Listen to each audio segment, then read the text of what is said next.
Olá pessoal, a gente está no módulo de aminoácidos neurotransmissores e hoje a gente vai falar sobre o glutamato e, se quiser um outro nome para essa aula, aminoácidos excitatórios.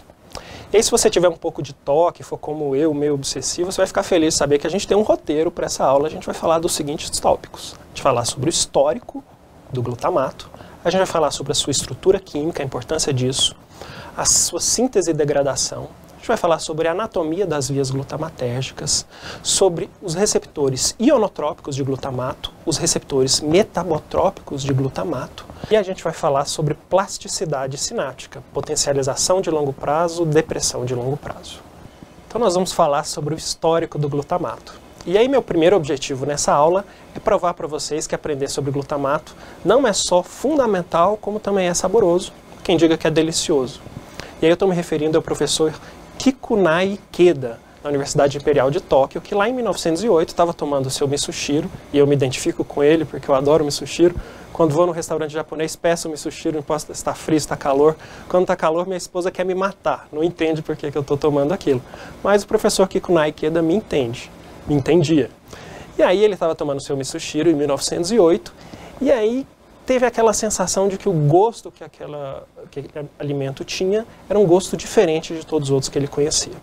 Então essa é uma reflexão para ele, e ele sendo um professor da Universidade Imperial de Tóquio, um químico, ele foi atrás disso. E aí ele chamou esse gosto diferente que ele começou a identificar de umami. Umami. Umami é uma palavra japonesa que quer dizer saboroso, delicioso. E ele é, de fato, um sabor diferente daqueles que a gente conhece. Doce, salgado, azedo, amargo. Só que a comprovação científica disso veio quase que 100 anos depois, quando a gente detectou receptores específicos para esse gosto umami na língua. E esses receptores, olha só, são receptores metabotrópicos de glutamato do tipo 4. Então, quando a gente fala do histórico de glutamato, estou provando para vocês. Glutamato é sabor, é saboroso. E se vocês tiverem que tirar uma coisa dessa aula e não aprenderem mais nada, pelo menos vocês estão conhecendo aí um quinto gosto que existe para o nosso paladar. E para ter ideia o quanto isso é relevante, o professor Kikunai Ikeda patenteou a descoberta dele. Ele pegou o pó de alga que ele usava para o sabor do misoshiro, isolou a substância era glutamato. E ele patenteou o glutamato monossódico, e ele criou uma empresa pequena, que depois virou a Ajinomoto, uma empresa pequena de alguns trilhões de dólares.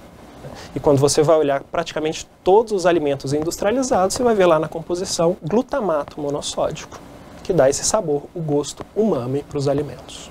Daí, a partir da década de 30, começou a ter a identificação de glutamato que estava presente em concentrações altíssimas no cérebro.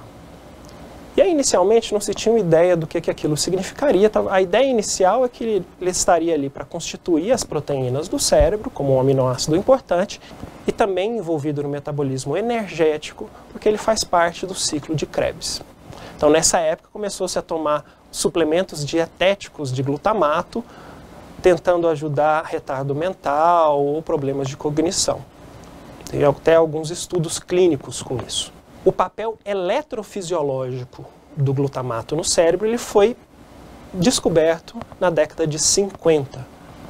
Foi identificada a importância dele para a estimulação elétrica no cérebro, mas nesse momento ainda tinha uma dúvida se ele fazia isso sendo apenas um elemento formador de proteínas ou se ele fazia isso como neurotransmissor.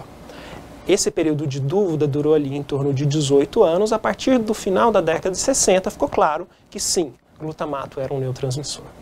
E aí, se a gente for adicionar alguns aspectos nesse histórico, talvez o grande boom, e esse é o boom do século XXI, seja essa nossa compreensão hoje em dia e evidências clínicas da importância do glutamato no tratamento de transtornos mentais. E aí o exemplo disso principal hoje em dia é o uso da ketamina para a depressão refratária. Agora a gente vai falar sobre a estrutura química do glutamato. E aí eu vou apresentar para vocês a estrutura molecular do glutamato. O glutamato é um aminoácido.